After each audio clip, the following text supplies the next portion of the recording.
मैं हूं आपके साथ नीरज श्रीवास्तव। खबरों की शुरुआत करने से पहले आइए एक नजर डालते हैं दिन भर की खास सुर्खियों पे। जिले में बढ़ते कोरोना संक्रमण को देखते हुए सदर अस्पताल में जिलाधिकारी ने 30 बेड की डेडिकेटेड कोविड सेंटर की शुरुआत की। रमजान के आखिरी जुमे को लोगों ने अपने घरों पर ही अलविदा नमाज की अदा।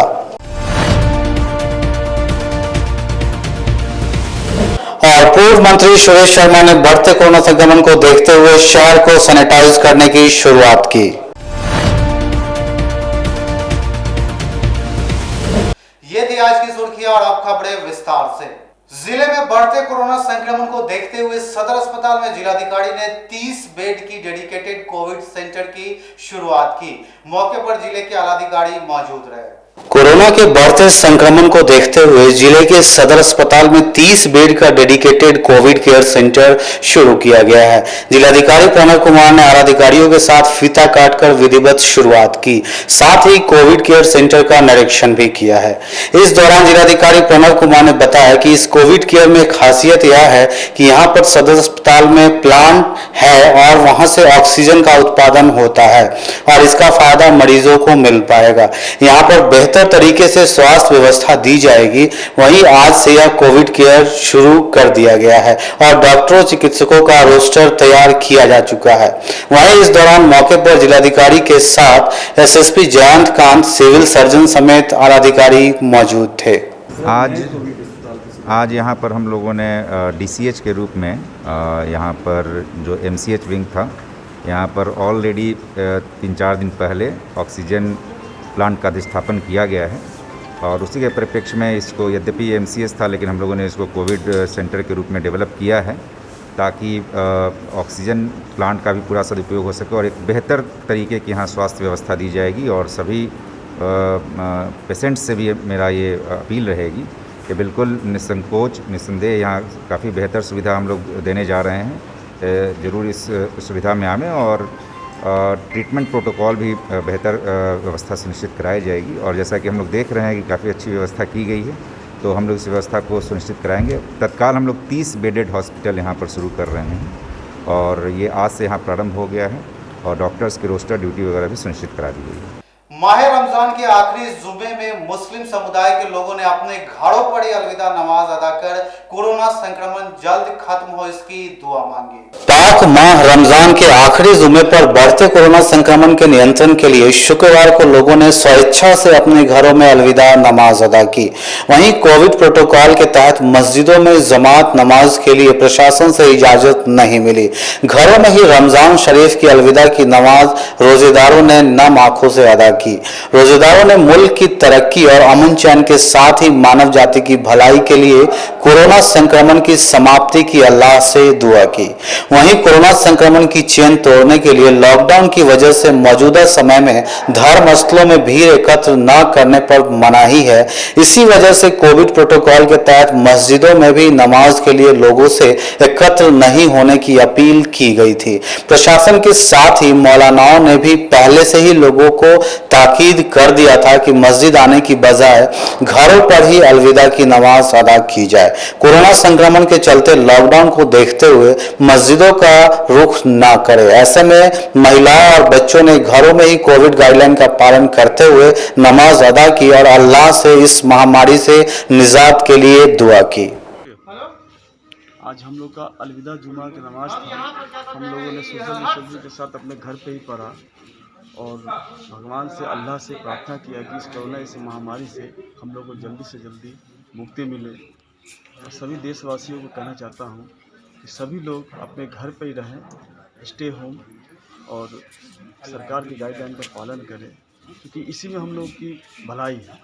और जो देश की हालात है बस से बदतर होती जा रही है। इसके लिए हम लोगों ने खास करके अलविदा जुमा में ऊपर वाले से इबादत की और दुआ मांगी कि इस वैश्विक महामारी से हम लोग को जल्द से जल्द छुटकारा पाए। हमारा परिचय बताइए। मैं चांद परवेज, जिला शांति समिति सदस्य। बाहर से आने वाले यात्री अपने घर जा रहे हैं तो उन्हें रास्ते में पुलिस द्वारा परेशानी नहीं किया जा रहा है, उन्हें लाठी भी खानी पड़ रही है। देखिए रिपोर्ट। पूरे राज्य में 15 मई तक लॉकडाउन लागू है। इसको लेकर राज्य सरकार ने कई दिशा निर्देश जारी की है। साथ ही साथ कुछ चीजों में छूट भी दिया गया है, जिसमें से बाहर से आने वाले यात्रियों के रेल या हवाई टिकट को ही पास का दर्जा दिया गया है। लेकिन नीतीश सरकार की पुलिस सख्ती से पालन करने में इतना मशगूल है कि लॉकडाउन की गाइडलाइन तक को भूल चुकी है। दरअसल मुजफ्फरपुर जंक्शन पर भी रोजाना हजारों की संख्या में यात्री पहुंच रहे हैं, लेकिन यहां से उन्हें अपने गंतव्य की ओर जाने में भारी कठिनाइयों का सामना करना पड़ रहा है, क्योंकि कोई भी ऑटो चालक या अन्य वाहनों के चालक उन्हें ले जाने को तैयार नहीं हो रहे हैं, और जो तैयार हो रहे हैं वो मनमाना किराया मांग रहे हैं। चालकों का कहना है कि मनमाना किराया वसूलना उनकी मजबूरी है, क्योंकि कई जगह पर जब पुलिस उन्हें रोकती है तो रेल टिकट या हवाई टिकट होने के बाद भी उन्हें चालान काटने की धमकी दी जाती है या फिर जेब गर्म करने की सलाह दी जाती है। चालकों का कहना है कि यात्रियों के पास टिकट होता है, जिसे बिहार सरकार ने कोरोना गाइडलाइन के तहत पास के रूप में मंजूरी दी है। इसके बावजूद कई जगहों पर जिले में पुलिस उन पर लाठियां भांजती है और साथ ही साथ चालान काट जुर्माना भी वसूलती है। सरकार के द्वारा बिहार में पूर्ण लॉकडाउन लगाए जाने के बाद पुलिस प्रशासन कैसे उनके नियमों को उल्लंघन करती है, इसका जीता जागता सबूत आज हम आपको दिखा रहे हैं।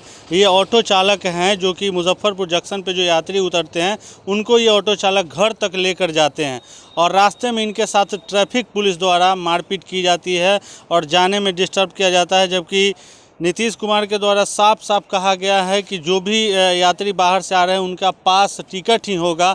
ऐसे में जब ऑटो चालक जाते हैं उनको छोड़ने तो उनके साथ मारपीट की जाती है, जिसके डर से ऑटो चालक उनको घर तक छोड़ने नहीं जाते हैं, लिहाजा यात्री को पैदल ही जाना पड़ता है। यहाँ ऑटो स्टैंड के संचालक हैं, क्या परेशानी हो रही है पूरी बात बताइए। परेशानी है कि जो ट्रैफिक पुलिस है वो बिना पूछे पहले मारती है और बाद में टिकट दिखाने से पहले मार देती है। उसके बावजूद पैसेंजर को खाली करवा दिया जाता है और अपने थाने पे ले जाया जाता है। वहाँ जाके 2500 का चालान काटा जाता है, उसके बाद छोड़ा जाता है। यही तो परेशानी है। तो हम लोग कैसे ऑटो यहाँ से भेजें? हम लोग डर के मारे ऑटो भेजते नहीं है और इससे परेशानी होती है यात्रियों को। जबकि सरकार के द्वारा सख्त आदेश है कि यात्री को उनके घर तक आप छोड़ सकते हैं, उनका पास टिकट ही होता है जी, उसके बावजूद भी मारा जाता है, उसका फाइन किया जाता है। इसलिए हम लोग डर से ऑटो नहीं चल रहा है। मेरे स्टैंड देखिए, पूरा स्टैंड खाली है। मेरे स्टैंड में ऑटो चलता था, यहाँ से 200-250 ऑटो चलता था। आज के डेट में 2 ऑटो है, वो भी उस पर ड्राइवर नहीं है डर के मारे। सुबह में आया, उसके बाद चला गया, उसके बाद आया ही नहीं। हम कहाँ से भेज दें? ऐसे में यात्री कैसे घर तक जा पाएंगे? पैदल जा रहे हैं, यही कर रहे हैं। परेशानी है, दिन भर यहीं रह रहे हैं, कहीं खाने का भी कोई उपाय नहीं। भूख के मारे यहीं रह रहे हैं। छोटे छोटे बच्चे को लेकर घूम रहे हैं, बउआ रहे हैं। देखने का चीज़ें देख सकते हैं, छोटे छोटे बच्चे के साथ रह रहे हैं। ये तो हो रहा है। क्या आग्रह होगा जो सीनियर अधिकारी होंगे उनसे? सीनियर अधिकारी यही आग्रह है कि ऑटो जो चालक है, जो मेरे स्टैंड से गाड़ी चल रही है, जिनके पास टिकट है, वो यात्री को उनके घर तक सुरक्षित छोड़ा जाए और वापस में वो टिकट लेके मेरे जो टेम्पू चालक है वो आए और टिकट उसके पास अवेलेबल है तो उसको रोका नहीं जाए और उनको आने दे स्टेशन अभी कोई ऐसे ऑटो चालक है जिनके साथ मारपीट की गई है? नहीं, मेरे एक ऑटो चालक है जो इनके साथ मारपीट हुआ है और एक इसके साथ फाइन हुआ है आज हुआ। थोड़ा सा दिखाइए तो कि कहाँ चोट लगा है, थोड़ा दिखाइए तो कि कहाँ पे चोट लगा है आपको? हमको मारा है। कहाँ पे आपको मारा? भगवानपुर में। क्या बोल के मारा है? टिकट इधर से यात्री को लेकर जाने के बाद जो है यात्री को छोड़ के आ रहे थे, इधर से तो जाने दिया और उधर से आने के बाद टिकट दिखाने के बाद भी 500 जुर्माना, उसके बाद भी मारा। अच्छा, तो ये ट्रैफिक पुलिस के द्वारा आप लोगों के? ट्रैफिक पुलिस था, थाना वाला का गाड़ी लगा हुआ था उसमें। अच्छा, थाना का गाड़ी इस साइड में लगा हुआ था। बोला था बड़ा बाबू है 500 दो आ जाओ, नहीं तो 1000 का चालान होगा, मार भी होगा। अच्छा, मतलब 500 में आप जैसे जा सकते हैं? हाँ, 500 रुपया दीजिए तो कोई कानून नहीं है, कोई बीमारी नहीं है, कोई चीज़ का ही नहीं है।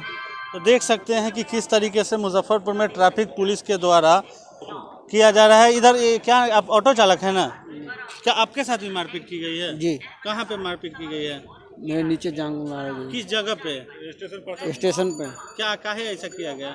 हम बोले कि पैसेंजर भेजने के लिए, जब हम लेके जा रहे हम बोले कि नहीं लेके जाएंगे, इसके लिए मारे। तो बिल्कुल साफ तौर पे आप देख सकते हैं कि सरकार के नियमों और सरकार के आदेश के बाद भी पुलिस प्रशासन जो है ऑटो चालकों के साथ मारपीट की जाती है। जब इस संबंध में हमने यहाँ के सीनियर वरीय अधिकारी से जानने की कोशिश की तो उन्होंने क्या कहा आप खुद सुन लीजिए। सब इसी तरीके का कोई बात नहीं है और जो लोग हैं उसमें बड़े क्लियर ऑर्डर्स हैं उसमें कि अगर आपके पास में टिकट है या अगर आप बाहर से किसी आ रहे हैं वैलिड पास के थ्रू आ रहे हैं तो उन लोगों को जाने दिया जाना है और काफ़ी जगह जाने भी दिया जा रहा है और इस बारे में सभी तरीके के ऑर्डर्स दे दिए गए हैं पहले से भी। लेकिन कड़ाई का लेवल जो है लोगों को आगाह भी किया गया है, कार्रवाई भी जारी है और वो चीज़ें कर रहे हैं उनके साथ जो भी लोग हैं जिस तरीके के हैं अगर वो कोई वैलिड पास दिखला रहे हैं या वैलिड टिकट है उनके पास में तो उनके ऊपर किस तरीके की बात है। अब सवाल यह उठता है कि जिन्हें लॉकडाउन की गाइडलाइंस का पालन करवाने की जिम्मेदारी दी गई है और वही इसका उल्लंघन करे तो उन पर कौन कार्रवाई करेगा। जीआरपी पुलिस ने बड़ौनी ग्वालियर ट्रेन से संदिग्ध स्थिति में एक व्यक्ति का शव बरामद किया। मृत व्यक्ति की पहचान मोतिहारी जिले के पेपड़ा गांव अजीत कुमार मिश्रा के रूप में हुई। जीआरपी की पुलिस ने शुक्रवार को बड़ौनी ग्वालियर ट्रेन से एक व्यक्ति का शव संदिग्ध स्थिति में बरामद किया है, जिसके बाद पुलिस ने छानबीन कर शव को कब्जे में लेकर पोस्टमार्टम के लिए एसकेएमसीएच भेज दिया। मृतक की पहचान मोतिहारी जिले के गोविंदगंज थाना इलाके के पिपड़ा गांव निवासी राम सागर मिश्रा के 40 वर्षीय पुत्र अजीत कुमार मिश्रा के रूप में हुई है। पहचान के बाद जीआरपी की पुलिस ने इस घटना की जानकारी मृतक के परिजनों को दे दी है। जानकारी के अनुसार मृतक अजीत एमपी के ग्वालियर ट्रेन से घर आ रहे थे, इसी क्रम में यह घटना हुई। मामले में जीआरपी प्रभारी दिनेश साहू ने बताया कि सूचना मिली थी कि एक व्यक्ति का शव बड़ौनी ग्वालियर में पड़ा हुआ था। उक्त सूचना के आधार पर शव को ट्रेन से उतारकर पोस्टमार्टम के लिए भेजा गया है। उन्होंने बताया कि मृतक के पास से एक टिकट बरामद किया गया है जो कि सिवान तक का ही टिकट था। उन्होंने बताया कि आगे छानबीन की जा रही है, जो भी तथ्य सामने आएगा उसी के आधार पर कार्रवाई की जाएगी। लॉकडाउन के दौरान अब तक यातायात पुलिस द्वारा 126 वाहनों से 1,38,000 रुपए जुर्माना वसूल चुकी है। जिले में लॉकडाउन का पालन कराने के लिए यातायात पुलिस भी काफी सख्ती दिखा रही है। लॉकडाउन के ऐलान के बाद से यातायात पुलिस ने नियमों के उल्लंघन मामले में अब तक कुल 126 वाहनों से 1,38,000 रुपए जुर्माना वसूला है। इस वाहनों में बड़ी संख्या में ऑटो, कार व बाइकें भी शामिल है।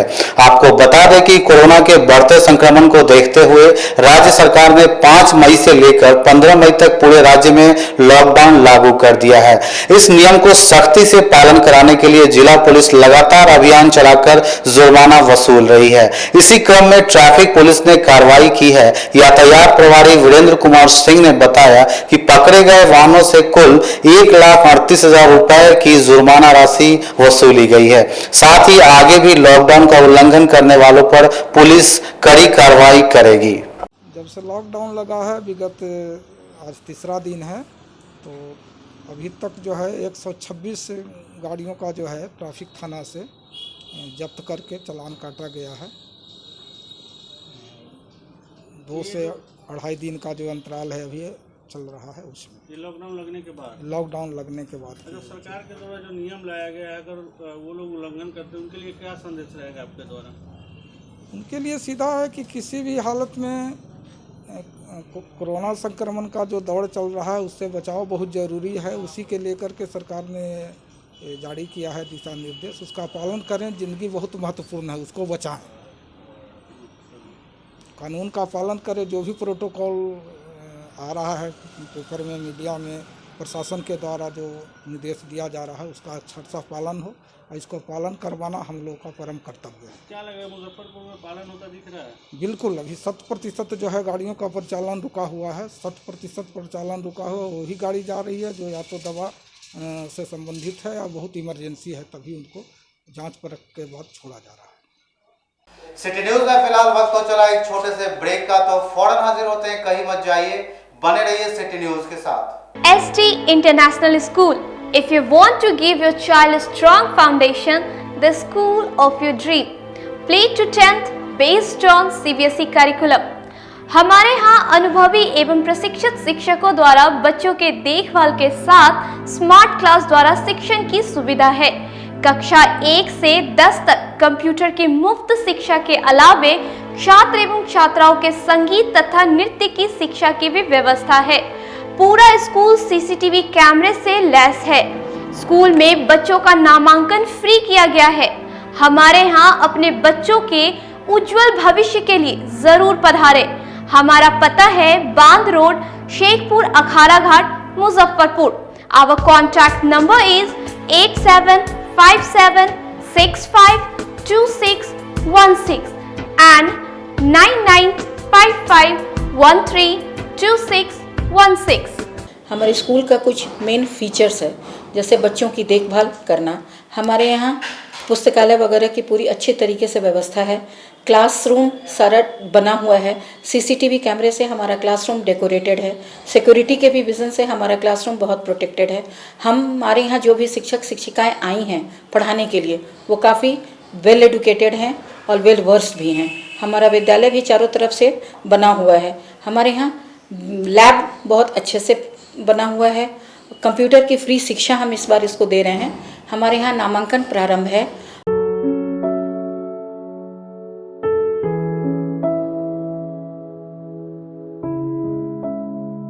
शादी समारोह और किसी प्रकार की पार्टियों के लिए आपको कई जगहों पर जाना नहीं पड़ेगा, क्योंकि आपको सारी सुविधा एक ही छत के नीचे उपलब्ध मिलेंगी, वो भी उचित मूल्य पर। 0 माइल दादर मेन रोड स्थित आयुष्मान उत्सव पैलेस में अत्याधुनिक समारोह की व्यवस्था की गई है। यहाँ फुली एसी हॉल रूम और पार्किंग की व्यवस्था है, साथ ही डेकोरेशन और कैटरिंग की भी सुविधा है। तो एक बार हमारे यहाँ जरूर संपर्क करें। हमारा पता है Shiv Dulari complex, Dadar road, Muzaffarpur. Our contact number 8700973246।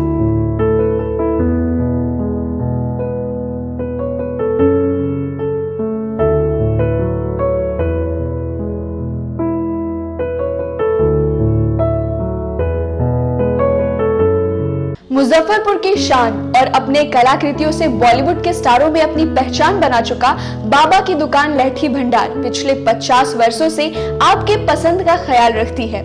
यहाँ से लाह की बहुरानी सेट बॉलीवुड की स्टार ऐश्वर्या राय ने अपनी शादी में पहनी थी। यहाँ से राजनीतिक गलियारों के नामचीन चेहरों की दुल्हन भी सजी थी।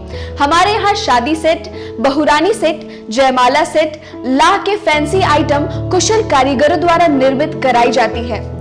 इसके अलावा चूड़ा सेट, कंप्यूटर चूड़ा, कुंदन चूड़ा, वाटरप्रूफ चूड़ा, चुंदरी 3 बुंदिया, बंग बंगरी, हिंगलू, पात चूड़ा, जंगली चूड़ा का भी निर्माण अपने कारीगरों द्वारा कराती है। यही नहीं, लाह से बनी कान का टॉप्स, रिंग, नथ, गला का हार, मांग टीका, पेन स्टैंड, हाथी, बिछिया, ग्लास, करा भी बनाती है। तो एक बार हमारे यहाँ अवश्य पधारे। बाबा की दुकान लहठी भंडार, इस्लामपुर, मुजफ्फरपुर। हमारा कांटेक्ट नंबर है 9308620444। 40-50 साल से जो हमारी दुकान है, ये बाबा की दुकान लहठी भंडार, समझे ना, पुश्तैनी हम लोग का काम ही है। और हमारे यहाँ जो है जितने भी है, जैसे कि ऐश्वर्या राय के यहाँ लहठी गया, हमारा सचिन के यहाँ गया है, और आपके जो है तेज प्रताप सिंह, अभी लालू प्रसाद के लड़के की शादी हुई है, उसमें भी लहठी भेजा गया था। और हमारे यहाँ जो है ना बहुरानी सेट है, जैसे कि है कुंदन सेट है, और जैसे कि हम लोग जो डिज़ाइन जो है सेलेक्ट करते हैं जो लगन के ऊपर जो है, जैसे कि कस्टमर का चॉइस देखते हैं हम लोग, है उसी टाइप से हम लोग जो है माल तैयार करते हैं। और कलर है मैचिंग, हमारे यहाँ सबसे विशेषता है कि हर तरह के लहंगे का जो है ना मैचिंग तुरंत हैंड टू हैंड हम लोग लगा के दे देते हैं। हम पढ़ाते नहीं, हम बच्चों में विश्वास जगाते हैं। Christ Jyoti international school, based on CBSE curriculum with को-एजुकेशन।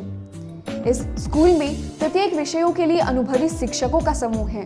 विद्यार्थियों को अलग से ट्यूशन पढ़ने की आवश्यकता बिल्कुल नहीं है।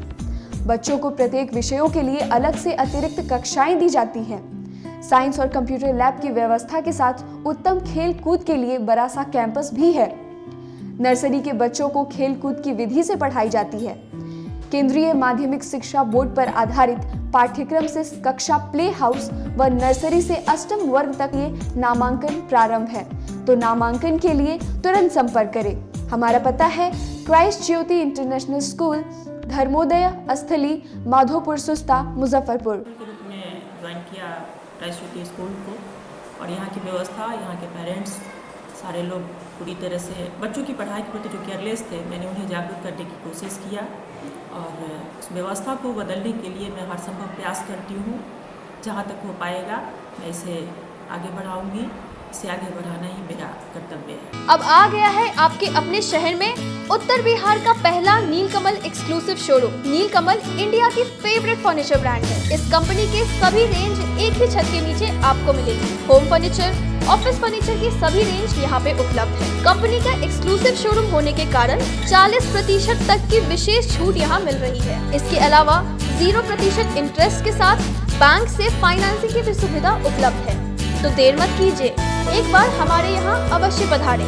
हमारा पता है Mithanpura, Narayanpur road, opposite to Vaishali management college, और हमारा कॉन्टैक्ट नंबर है 9334900888 और 7004320380। नॉर्थ बिहार का पहला एक्सक्लूसिव शोरूम मुजफ्फरपुर में यूए एसोसिएट के सौजन्य से नीलकमल का एक्सक्लूसिव शोरूम खुला है। और आप लोगों से यही भी निवेदन है कि एक बार इस शोरूम में आइए और इसके विस्तृत रेंज को देखिए, जो कि एक अच्छे रेंज के साथ एक अच्छी कीमत के साथ आपको मिलेगा।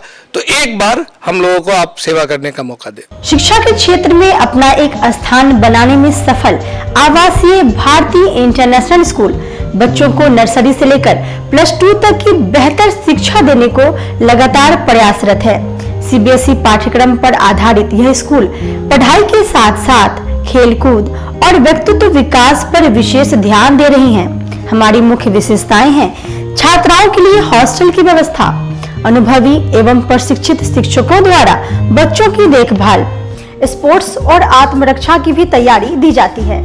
प्रत्येक कक्षा में स्मार्ट क्लास द्वारा शिक्षण की सुविधा, सुसज्जित पुस्तकालय की व्यवस्था, कक्षा 1 से कक्षा 10 तक कंप्यूटर की मुफ्त शिक्षा, सुसज्जित विज्ञान प्रयोगशाला, छात्र एवं छात्राओं के लिए संगीत तथा नृत्य की शिक्षा की अलग अलग व्यवस्था है। अंग्रेजी बोलने की कला की शिक्षा, सीसीटीवी कैमरे से सुसज्जित विद्यालय। तो हमारा पता याद रखें, हमारा पता है आवासीय Bharti International School, main road NH57, Ahiyapur, Muzaffarpur. और हमारा कॉन्टेक्ट नंबर है 7970919864, या फिर आप डायल कर सकते हैं 9931273960, या फिर आप हमें कॉल कर सकते हैं 9525587370 पर। Registration and admission is going on from nursery to 9th for the session 2018 to 2019. Class 11th का रजिस्ट्रेशन 1 जून से प्रारंभ होगा और वर्ग में सीटें सीमित है। 10th बोर्ड में 60% और उससे अधिक अंक वाले छात्र छात्राओं को नामांकन में प्राथमिकता दी जाएगी। शिक्षा के क्षेत्र में अपना एक स्थान बनाने में सफल आवासीय भारती इंटरनेशनल स्कूल बच्चों को नर्सरी से लेकर +2 तक की बेहतर शिक्षा देने को लगातार प्रयासरत है। सीबीएसई पाठ्यक्रम पर आधारित यह स्कूल पढ़ाई के साथ साथ खेलकूद और व्यक्तित्व विकास पर विशेष ध्यान दे रही हैं। हमारी मुख्य विशेषताएं हैं छात्राओं के लिए हॉस्टल की व्यवस्था, अनुभवी एवं प्रशिक्षित शिक्षकों द्वारा बच्चों की देखभाल, स्पोर्ट्स और आत्मरक्षा की भी तैयारी दी जाती है। प्रत्येक कक्षा में स्मार्ट क्लास द्वारा शिक्षण की सुविधा, सुसज्जित पुस्तकालय की व्यवस्था, कक्षा 1 से कक्षा 10 तक कंप्यूटर की मुफ्त शिक्षा, सुसज्जित विज्ञान प्रयोगशाला, छात्र एवं छात्राओं के लिए संगीत तथा नृत्य की शिक्षा की अलग अलग व्यवस्था है। अंग्रेजी बोलने की कला की शिक्षा, सीसीटीवी कैमरे से सुसज्जित विद्यालय। तो हमारा पता याद रखें, हमारा पता है आवासीय Bharti International School, main road NH57, Ahiyapur, Muzaffarpur. और हमारा कॉन्टेक्ट नंबर है 7970919864, या फिर आप डायल कर सकते हैं 9931273960, या फिर आप हमें कॉल कर सकते हैं 9525 587370 पर। Registration and admission is going on from nursery to 9th for the session 2018 to 2019। Class 11th का रजिस्ट्रेशन 1 जून से प्रारंभ होगा और वर्ग में सीटें सीमित है। 10th बोर्ड में 60% और उससे अधिक अंक वाले छात्र छात्राओं को नामांकन में प्राथमिकता दी जाएगी। ब्रेक के बाद एक बार फिर से आपका स्वागत है। तो आइए बढ़ते हैं अगली खबरों की ओर। बढ़ते कोरोना संक्रमण को देखते हुए पूर्व मंत्री सुरेश शर्मा ने पूरे शहर में सैनिटाइजेशन का कार्य शुरू किया। जिले में बढ़ते कोरोना संक्रमण के नियंत्रण को लेकर पूर्व मंत्री सुरेश शर्मा ने पहल करते हुए शहर को सैनिटाइजेशन करने का बीड़ा उठाया है। पूरे शहर को कोरोना के संक्रमण से मुक्ति दिलाने को लेकर 2 सैनिटाइजेशन मशीनों से शहर के सभी वार्डों को सैनिटाइज किया जा रहा है। लगातार बढ़ रही संक्रमण के मामले में इजाफा को लेकर के पूर्व मंत्री ने नगर निगम की कार्यशैली पर नाराजगी जताई, वहीं चिंता भी व्यक्त की। उन्होंने कहा कि बीते साल कोरोना से जिस तरह से मिलजुल कर हम लोग संक्रमण से लड़े और उसे हराया था, वैसे ही सामूहिक रूप से इस बार भी होना चाहिए। पर इस बार वैसा न तो निगम द्वारा हो रहा है और न ही स्थानीय जनप्रतिनिधि द्वारा, जिससे आहत होकर खुद उन्होंने पूरे शहर को सैनिटाइज करने का जिम्मा उठा लिया है। माननीय के बारे में क्या कहूँगा, मैं कुछ नहीं कहूँगा, लेकिन मैं नगर निगम के बारे में जरूर कहूँगा कि उनको खुद चाहिए, क्योंकि वह वहाँ की पॉलिटिक्स शुरू से करते आए हैं, तो उनका दबाव होना चाहिए कि हम सैनिटाइजेशन का काम हो। हम ये नहीं कहते हैं कि वही कर सकते हैं, हम ये कहते हैं कि इसका माहौल एक विधायक के नाते जैसे मैंने बनवाया था माहौल में केवल हमने ही काम नहीं किया, एक माहौल बना जिसमें सभी लोग लग करके काम किए। तो ये माहौल बनाना स्थानीय विधायक का नैतिक कर्तव्य है और नगर निगम का नैतिक कर्तव्य है कि लोगों को, हमने तो अपना 96 बेड का हॉस्पिटल, ICU जनता की सेवा के लिए समर्पित किया, वहाँ इलाज चल रहा है। साथ ही उन्होंने कहा कि इस कोविड का स्ट्रेंथ म्यूटेंट इतना भयावह है कि अब आने वाले दिन और भी चुनौतियों से भरे हुए होंगे और अब इसको लेकर राजनीति करने वाले सभी को यह नसीहत देते हुए कहा कि अब जब जिंदा ही नहीं रहेंगे तो राजनीति क्या करोगे। देखिए, हम तो जब पिछले बार कोरोना आया था तो उस समय हम मंत्री भी थे, तो हमने 7 लाख रुपया का सैनिटाइजेशन सोडियम क्लोराइड मंगा करके और हर वार्ड में वार्ड पार्षद या अन्य लोग को हमने मशीन सब्सिडाइज कर करके, कोई पैसा नहीं दिया, फ्री भी दिए, और उस दवा का छिड़काव हुआ, जिससे पूरे शहर में इसका वायरस जो था वह धीमा पड़ा और लोग इससे संक्रमित कम हुए। लेकिन आज नगर निगम और नगर निगम की व्यवस्था मेरे समझ से चरमराई हुई है। कोई उसके अंदर एक दूसरे के टांग खींचने में लगे हुए हैं, न कोई व्यवस्था बन रही है न कोई है। नगर आयुक्त को हमने 2-3 बार कहा, उन्होंने शायद 1-2 गाड़ी भी बनवाया है और कुछ काम वो अपने स्तर से करवा रहे हैं, लेकिन जिस तरह से नगर निगम को इसमें भूमिका होनी चाहिए, एक वार्ड को सैनिटाइज करने के लिए, एक घर को सैनिटाइज करने के लिए, वह काम नहीं हो रहा है।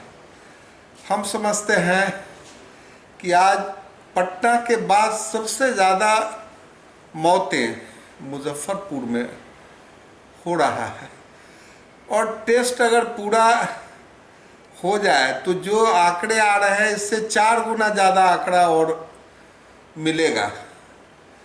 मैं सभी प्रशासनिक अधिकारी और ख़ास तौर से नगर निगम के पदाधिकारी और वार्ड पार्षदों से मेरा प्रार्थना है, मेरा निवेदन है, मैं उनके हाथ जोड़ करके उनसे कह रहा हूँ कि मेरे भाई बहनों, इसमें कोताही मत बरतो। हम लोग जिंदा रहेंगे तभी वार्ड पार्षद, एमएलए या कुछ भी बनेंगे। जरूरी कार्य से बाहर जाने वाले लोगों की ई पास बनवाने के लिए अपर समाहर्ता कार्यालय में बने काउंटर के बाहर काफी भीड़ लगी हुई थी।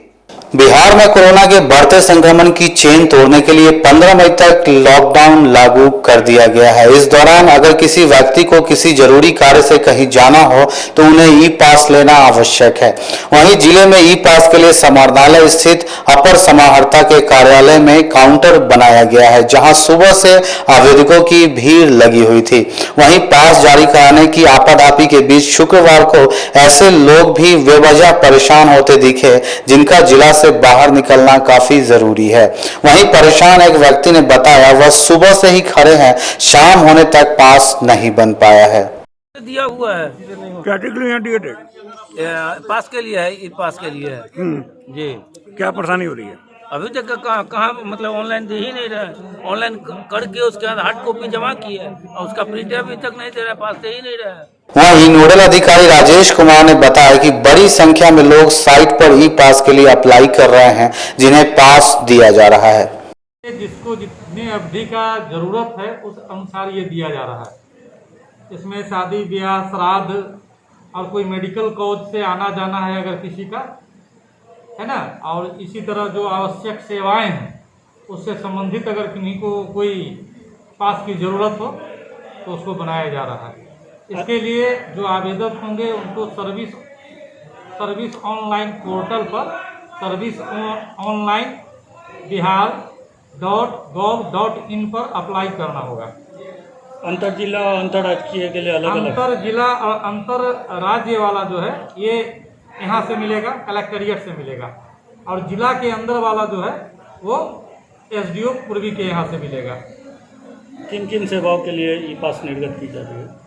जैसे मेडिकल से संबंधित अगर कोई कार्य है तो उसके लिए, जो आवश्यक सेवा हैं उनके लिए, कोई श्राद्ध या शादी से संबंधित कोई बातें हैं तो उसके लिए, किन्हीं को अगर कोई मूवमेंट करना है। कितने दिनों में ये मिल जाता है? मिलने का तो है कि बस वो अप्लाई करता है, मिलता ही जाता है। मॉनसून से पहले शहर को जल जमाव से मुक्त कराने को लेकर निगम प्रशासन द्वारा नाले उड़ाही का कार्य तेज कर दिया गया है। जिले में मानसून के पूर्व नगर निगम अपनी तैयारियों में जुट गया है। अतिरिक्त मानव बल लगाकर सभी वार्डों में नालों की उड़ाही की जा रही है। जल जमाव से मुक्ति को लेकर नालों की उड़ाही में मेयर सुरेश कुमार ने पिछले वर्ष लगे जल जमाव से सबक लेते हुए इस साल शहरवासियों को जल जमाव की पीड़ा झेलनी नहीं पड़े, इसलिए बरसात से पहले ही शहर की सभी छोटी बड़ी नालियों की उड़ाही शुरू करा दी है। वहीं शहर के सभी आउटलेट की सफाई पर विशेष ध्यान दिया जा रहा है और आउटलेट के पास से 1 किलोमीटर तक नालों को पूरी तरह से साफ किया जाएगा, ताकि बारिश का पानी तेजी से निकल सके और नाला उड़ाही के दौरान अंचल निरीक्षक को संबंधित क्षेत्र की जनता से उड़ाही का प्रमाण पत्र लेना होगा। सही से नाला सफाई का प्रमाण पत्र नहीं देने पर संबंधित क्षेत्र के सभी सफाई कर्मियों के वेतन के साथ ही अब पारिश्रमिक का भुगतान भी रोक दिया जाएगा। मेयर सुरेश कुमार स्वयं निगरानी कर रहे हैं। वहीं मेयर सुरेश कुमार ने बताया कि वर्चुअल समीक्षा बैठक में यह निर्णय लिया गया है कि शहर में नारकीय हालत और बरसात के समय जल जमाव की समस्याओं को दूर करने के लिए आम जनता ही यह प्रमाण पत्र जारी करे कि काम संतोषप्रद हुआ है। नगर निगम के द्वारा साफ सफाई और कार्य में महज खानापूर्ति किया जाता रहा है और इसका भुक्तभोगी आम आदमी होता रहा है। देखिए, नाला उगाही हम हर साल की भांति इस साल में नाला उगाही हो रही है। अब की चूँकि ये साल मैं खुद प्रमोटिंग कर रहा हूँ और मैं चाहूँगा कि नाला बढ़िया सफाई हो। इसी के लिए मैंने अपने नगर आयुक्त को निर्देश दिया है कि जो भी इस काम में लगे हुए हैं, चाहे वो सिटी मैनेजर हों या हमारे सफाई प्रभारी हों या सर्किल इंस्पेक्टर हो, जो हमेशा फांकी मारते हैं, फांकी नहीं चलेगा।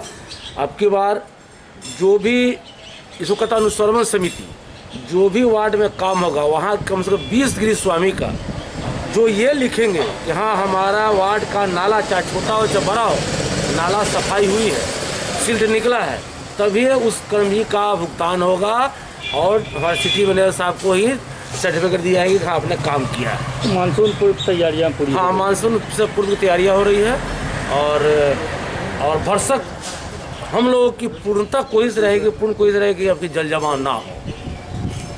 आज की खबरों में फिलहाल इतना ही, तो कल फिर मिलेंगे कुछ नई खबरों के साथ। तब तक के लिए इजाजत दीजिए हमारी न्यूज टीम को। नमस्कार।